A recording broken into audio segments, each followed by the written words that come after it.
Russia built its empire on hard power, tanks, propaganda, fear. But now, it's collapsing under something it never saw coming: women. In cities from Moscow to Novosibirsk, you don't hear the chants of protesters. You hear the clanging of empty pots. You don't see foreign saboteurs. You see grieving mothers, school teachers, teenage girls. And behind every widow's cry is the truth. This isn't Russia's war anymore. It's Putin's. The soldiers are dead. The men have vanished.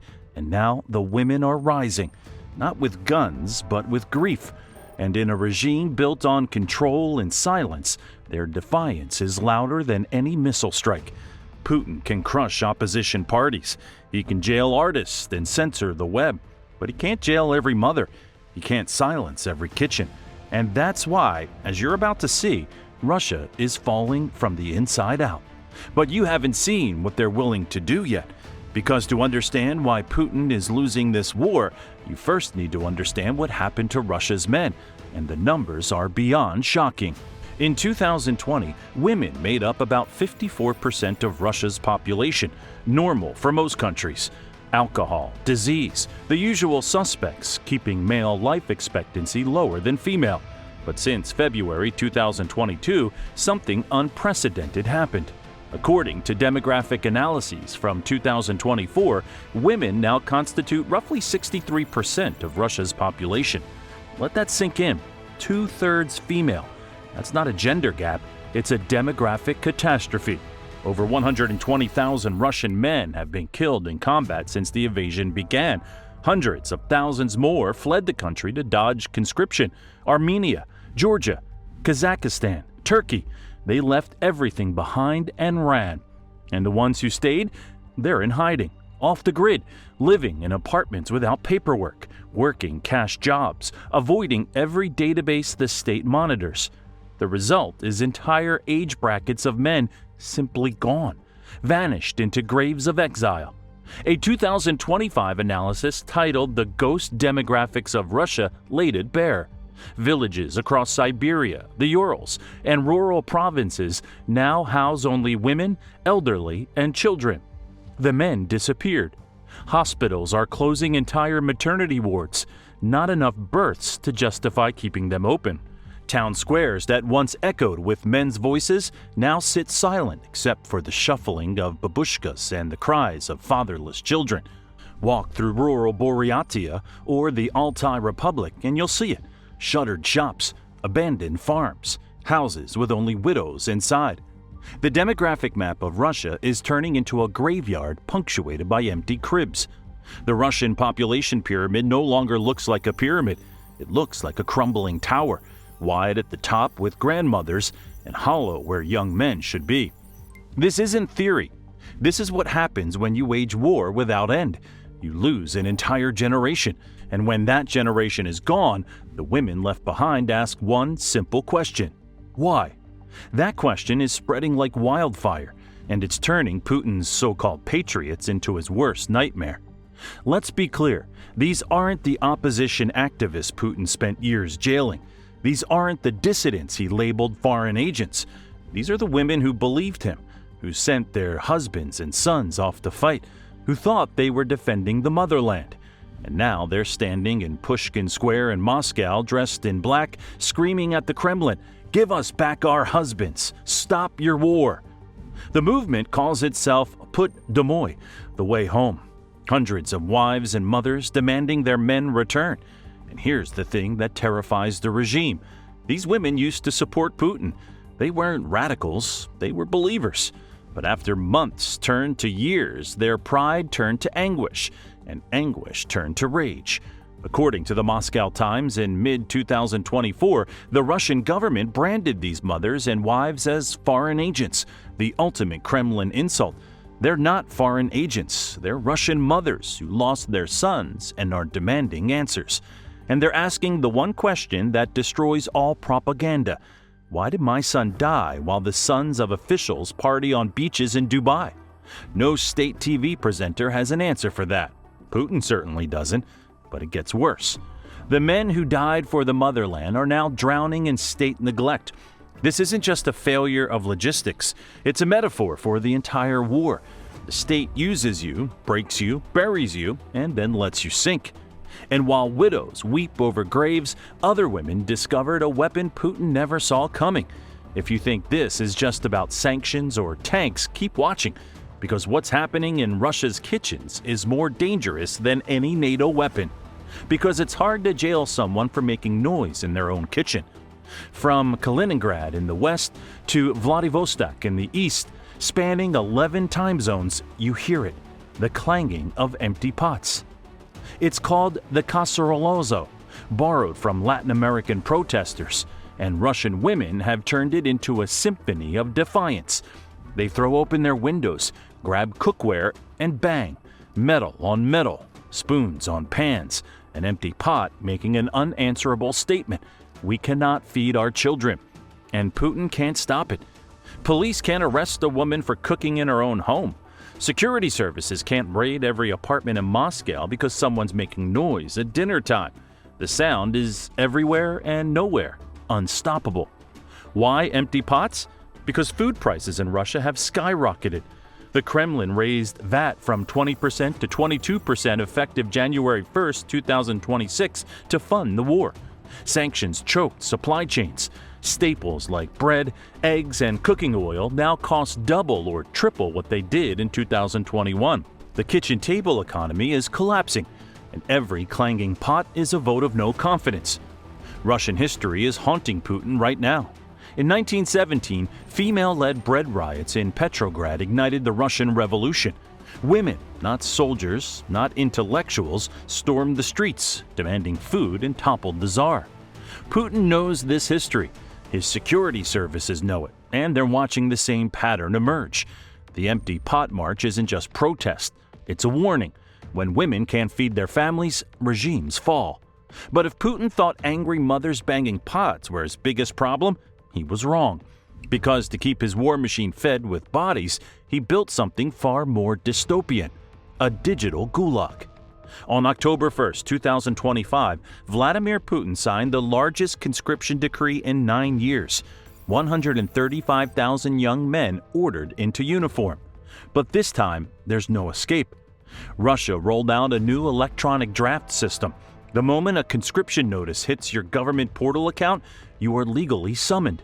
You don't have to open it. You don't have to read it. The system registers delivery automatically, and the clock starts ticking. 7 days, that's all you get. Within 7 days of the e-summons, you must report, or else. If you don't show, your passport is flagged. You can't leave the country.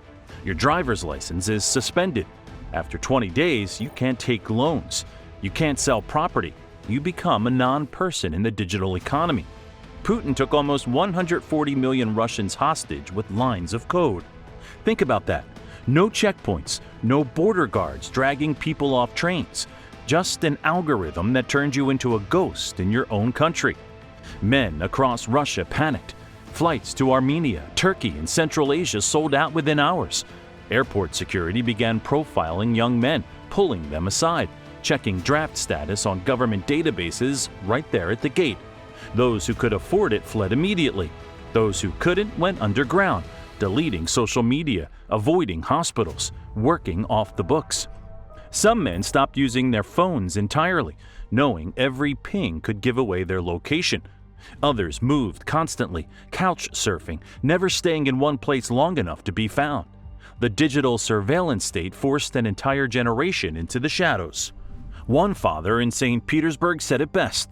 "We are all prisoners now. Any day a message may come saying I belong to the army." This is Putin's Russia in 2025. A giant open-air prison where the walls are invisible but absolute, where every click, every login, every transaction could trigger the trap. And while Putin builds his digital walls, inside those walls, something unexpected is happening. Resistance. Quiet. Creative. Unstoppable. Meet Alexandra Skochelenko. In March 2022, horrified by the bombing of Ukrainian cities, Sasha did something small. She walked into a supermarket in St. Petersburg and replaced a few price tags with handwritten notes. Instead of barcodes, shoppers found messages. The Russian army bombed an art school in Mariupol. Around 400 people were hiding inside. That's it, 5 pieces of paper, tiny, harmless. For that, Sasha was arrested, denied medical care in jail, and sentenced to 7 years in prison. 7 years for 5 price tags. In court, she said something that will echo through Russian history. How fragile must the prosecutor's belief in our state be if he thinks that our statehood and public safety can be brought down by 5 small pieces of paper? But here's what the Kremlin doesn't understand. Arresting Sasha didn't silence dissent. It inspired thousands. Now, women across Russia are waging a guerrilla war of symbols. They wear earrings shaped like peace doves, subtle anti-war markers that aren't illegal yet. University students swap QR codes on propaganda posters with links to casualty lists. Anonymous hands scrawl "No to War" public bathrooms. Banknotes circulate stamped with anti-war slogans. Police have detained women for wearing green ribbons, a color some adopted for peace. One woman in Moscow was questioned for having blue and yellow nail polish, Ukraine's flag colors. The paranoia runs deep, but the most dangerous resistance? It's happening inside the system itself. Doctors and nurses are signing open letters against the war, risking their careers. Draft officers sympathetic to families lose mobilization files. Paperwork for conscription mysteriously disappears or gets delayed. Teachers take maximum sick leave. Clerks process penalties at a snail's pace. One movement member described it perfectly. These steps are draining officials' resources and showing that not everything is okay. This is a bureaucratic sabotage, a silent strike no one can prove, but everyone can feel. Putin can issue mobilization orders, but if the documents vanish in a basement in Omsk, the soldier never reaches the front. It's sand in the gears of the war machine, tiny, impossible to crush, everywhere. And while the bureaucracy jams, the economy is grinding to a halt. Because here's where Putin's problems go from political to existential. In December 2025, workers at the Volkovsko mine, one of Russia's largest iron ore deposits in the Ural Mountains, recorded a desperate video. Hundreds of miners, unpaid for months, stranded at remote work camps with no way home. A miner's wife, backed by grimy, exhausted men, shouted into the camera, "No tickets are being purchased for us to leave the site. Travel expenses are not reimbursed. Daily food allowances are not paid. And compensation for delayed wages is not paid." The camera shakes. You can hear the anger, the desperation. These aren't protesters. They're workers who believed in the system, who did backbreaking labor in freezing conditions, who expected the state to honor its promises. These are the heroes of Soviet propaganda, the men who extract Russia's industrial might from the earth, the workers whose strength built empires, and now they're begging on camera, denouncing the government that abandoned them. This should terrify Putin, because in 1989, coal miners' strikes in these same regions signaled the unraveling of Soviet power. When the mines go silent, when the men who dig Russia's wealth turn against Moscow, that's when empires fall. History is repeating. And it's not just Volkovsko. According to Reuters, in late 2025, at least 6 major Russian companies moved to 4-day work weeks to cut costs.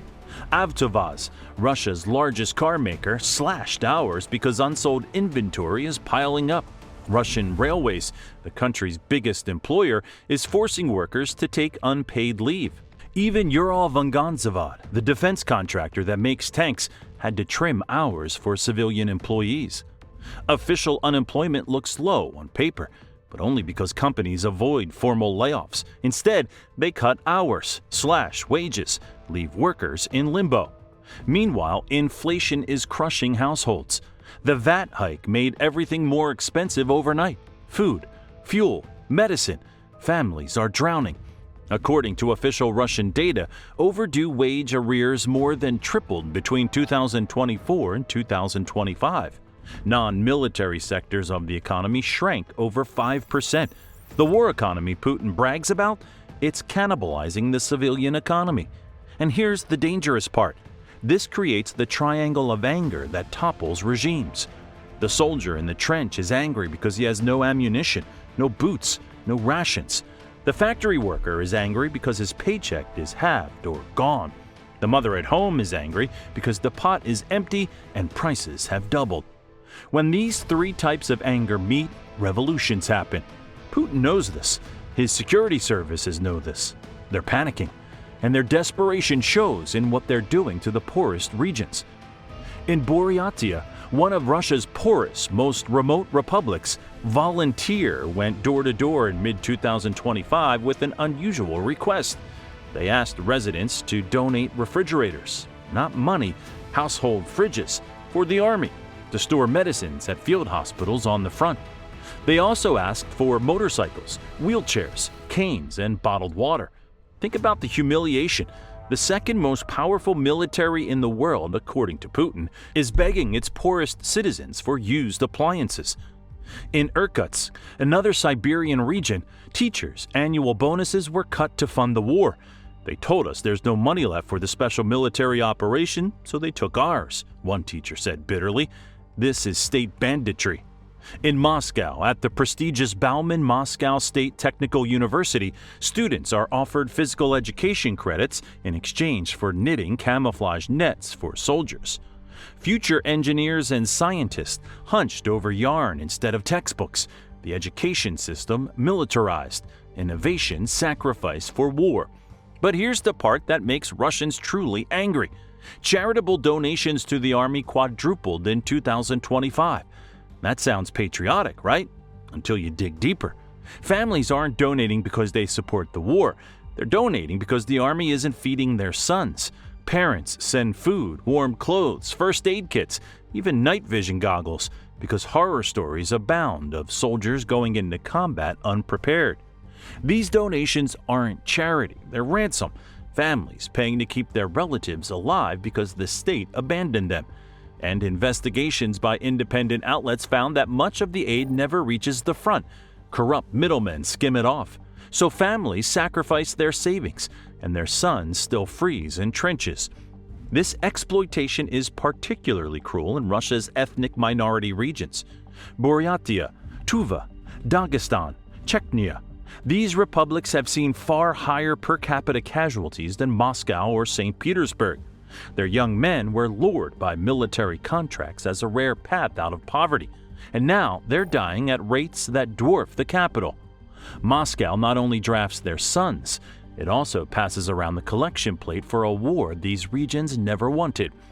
This is sparking dangerous embers of separatism. In Dagestan, village elders have reportedly discussed resisting further mobilization and even local self-rule if Moscow keeps bleeding them dry. In Tatarstan, an imam said in a sermon, "It's not justice for the capital to start a war and send the bill to our villages." He's now under investigation for extremism, but his words resonated. If the federal center gives nothing but death and taxes, why should the regions obey? These are questions Putin cannot afford people to ask. And while officials scramble to suppress dissent, Putin's own secret polls tell a story he desperately wants hidden. According to a leaked Kremlin Commission survey reported in late 2025, over 83% of Russians are tired of the war, more than 8 in 10, and support for continuing the fighting, under 20%. Let that land. Putin's own government knows the public has turned. Independent pollsters at the Levada Center found that 55% of Russians now say they don't want a male relative to join the war. Only 30% support it, and 61% say peace negotiations should begin immediately. The myth of national unity is dead. The war that was supposed to unite Russia has fundamentally alienated it. This isn't Russia's war anymore, it's Putin's, and the people want it to stop. Even state TV can't hide it. Putin's recent appearances show a man increasingly disconnected. He rants about historical destiny and external enemies, while ordinary Russians worry about whether they can afford sugar. The strongman image, carefully cultivated for over 20 years, is cracking. Putin looks like an isolated czar in a bunker, detached from the grim reality his people face daily. Security services are on high alert. They're terrified the fragmented protests, a rally here over prices, a march there by mothers, a strike at a mine could merge into something nationwide. Because Russia's been here before. In 1905, a disastrous war against Japan and rising prices led to the first mass revolt against the Tsar. In 1917, war weariness and female-led bread riots toppled an empire. In 1991, a failing war in Afghanistan and economic collapse hastened the Soviet Union's end. Now consider Putin's situation: a long, stalemated foreign war, mounting military casualties, an economy in quiet crisis, and courageous women lighting the spark of protest. This is the same toxic combination that has ended Russian regimes before. And at the center of this perfect storm are Russia's women. They have emerged as the conscience of the nation. They ask the questions no one on state TV dares. What are we fighting for? Where are our husbands? Why are our children hungry? Is this Putin's war or Russia's war? The answer they give increasingly is that it is Putin's alone, and they refuse to sacrifice any more for it. Here's what makes this movement so dangerous for the Kremlin. They can't discredit these women. Putin's propaganda machine usually dismisses protesters as paid Western agents or dangerous radicals. But when a 40-year-old mother stands in Red Square holding a photo of her dead son in uniform, calling for peace, she doesn't fit that narrative. These women are often apolitical. Many were pro-Putin until their sons died. They speak from the highest moral ground, protecting family, the sanctity of life. Arresting them only shatters the regime's legitimacy further. It's one thing to jail opposition politicians, it's another to silence a grieving mother. As winter sets in, Russia stands at a crossroads. Putin remains in power for now. There's no unified opposition movement, but the foundations of his rule are eroding from every angle. The fortress Russia he tried to build is being eaten from inside. The economy is weakening behind high walls of sanctions. The populace inside the fortress is restive and disenchanted, and the supposed unity of purpose has been fractured by hunger and sorrow. Every night, across 11 time zones, the sound of empty pots carries a revolutionary lullaby. In countless kitchens, whispers of truth spread about the latest conscript killed, the neighbor's son who fled, the factory cutting hours, the ruble's value sliding, how things weren't supposed to be like this. Kitchen table talk is the bane of dictators. It's how revolutions incubate, where open speech is risky. No one can say for certain what happens next. Perhaps the state will suppress dissent through fear a while longer. Perhaps the war will somehow end and pressures will ease. But one thing is undeniable: Russia's social contract is broken. The people were willing to endure hardship for a quick, victorious campaign, not for a quagmire that brings only grief and poverty. The women of Russia, once seen as politically passive, have found their voice, and it carries the weight of moral authority. Their message is shaking the pillars of Kremlin power more effectively than any foreign sanction or opposition politician ever could. They have called Putin's bluff. He can jail activists and censor the internet, but he cannot jail every mother. He cannot censor every empty stomach. Putin opened battle on the one front he cannot win, the home front. He prepared for every external enemy, but not for the implosion of support from within. The soft power of women's tears and the hard reality of economic pain have converged. It's a slow, quiet rebellion, but it's irrepressible. The country is falling, not to a foreign invader, but to the accumulated weight of its own unsustainable burdens. The tanks may still roll, the propaganda may still blare, but beneath it all, Russia is hollowing out. And if salvation comes, it may well be the daughters of Mother Russia who carry the day, turning their nation back from a path of self-destruction. The women didn't ask for this war. They didn't vote for endless conscription. They didn't choose to become widows and orphans. But they're the ones left standing when the men are gone. They're the ones who have to bury the dead, raise the children alone, and find a way forward when the state offers nothing but more sacrifice. Putin faces a choice: heed the cry of his women and change course, or continue down a road that could lead to the fall of yet another Russian regime. The final chapters of this saga haven't been written, but the verdict of history is often kind to truth-tellers and harsh to those who ignore them. Today, the truth is being spoken in a mother's trembling voice on the streets of Moscow, and it's a voice that will not be silenced. What do you think? Can Putin survive the mother's rebellion? Or is this how empires actually end? Not with missiles and tanks, but with empty pots and grieving mothers? Let us know in the comments and subscribe to Fall of Nations, because we cover the collapse no one else will show you.